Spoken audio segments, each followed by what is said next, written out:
D'accord. Donc, Mais vous êtes d'ici? Ma femme est d'ici. D'accord. Moi je suis de Marseille. C'est pas très grave. C'est pas très grave. C'est pas grave. C'est pas grave.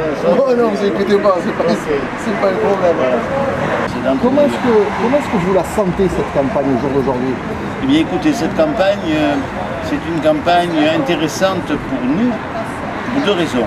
La première, c'est que, comme la campagne précédente, nous avons réussi à fédérer autour de nous l'ensemble des forces de gauche de Marignane, d'une part, et d'autre part, nous avons réussi également à rassembler avec nous des gens de la société civile qui ont cette sensibilité humaniste et qui pourraient nous permettre, par rapport à la division des forces de droite, puisqu'il y a 5 listes à droite, qui finalement, on peut le dire, se ressemblent un peu toutes. Elles se ressemblent parce qu'elles sont là pour régler des comptes, en particulier celle issue de la municipalité sortante qui s'est divisée, et bien sûr inévitablement le Front National que nous avons eu à la tête de cette municipalité pendant 13 ans et qui a laissé des souvenirs délicats et difficiles pour nombre de Marignanais qui ont fui cette ville compte tenu de l'image qui avait été donnée. Voilà. Alors donc on devrait tirer notre épingle du jeu dans cette élection-là. Ça veut dire être présent au second tour déjà. Est-ce que cette division est un facteur suffisant pour espérer l'emporter dans une ville de Marignane que l'on voit quand même très ancrée à droite?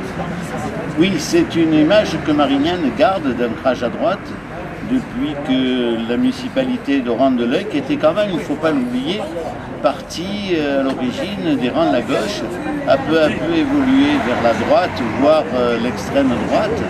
Mais dire que Marignane est une ville de droite, c'est l'image qu'elle donne, mais il y a quand même à Marignane suffisamment de personnes qui sont convaincues d'humanisme et de valeurs qui sont celles de la gauche, qu'il n'y a aucune raison pour qu'un jour Marignane retrouve les couleurs de gauche qu'elle a connues au lendemain du deuxième conflit mondial. Alors au-delà de ces passer la viande peut-être, ça passe un peu loin. Au-delà de ces valeurs humanistes, ces valeurs j'allais dire, sociétales, qu'est-ce qui fait que la gauche serait plus capable de gérer cette ville de Marignane dans l'intérêt des Marignanais? Parce qu'il faut leur parler de leur quotidien aussi.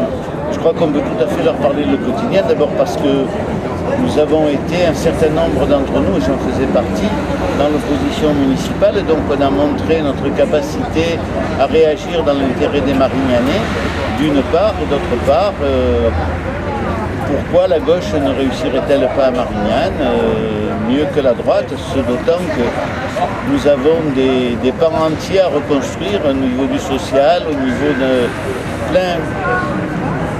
beaucoup de choses qui se sont peu à peu effacées du paysage marignanais. Exemple, nous n'avons plus de logement d'urgence à Marignane, un CCAS qui est bancal, et puis toutes choses qui font que Marignane mérite certainement d'avoir une autre voie portée que celle qui est portée par la municipalité actuelle. Qu'est-ce que vous dites aux Marignanais dans cette dernière semaine? Simplement de bien réfléchir à la façon dont ils vont voter dimanche prochain. Lorsque l'on lit la campagne faite par nos adversaires, c'est une campagne de règlement de compte. Il n'y a aucune proposition qui soit vraiment constructive. Le maire sortant s'appuie sur son simple bilan de redressement de la situation économique de Marignane et nous ne sommes pas arrivés. Hormis ça, pas grand-chose dans les programmes qui sont proposés, si ce n'est de revenir à des situations qui sont intolérables compte tenu d'une ville qui est quand même, je dirais, arc-en-ciel, puisque Marignane, ce n'est pas que des Marignanais d'origine, ils sont très peu nombreux, c'est surtout un grand nombre de rapatriés revenus d'Algérie, qui ont connu des situations difficiles qui ne sont pas à négliger, mais qui font le fonds de commerce de Marignane avec les populations qui se sont succédées à Marignane, d'origine espagnole, italienne, maghrébine, et maintenant aussi turque et kurde, qui font que Marignane est une ville arc-en-ciel.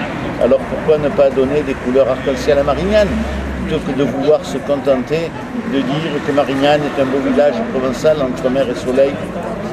oui, c'est une réalité, mais encore faut-il que le soleil puisse briller. Je pense qu'il pourrait briller plus fort avec nous. Bon, merci M. Génier. C'est moi. Bon, l'aventure continue. C'est sympa.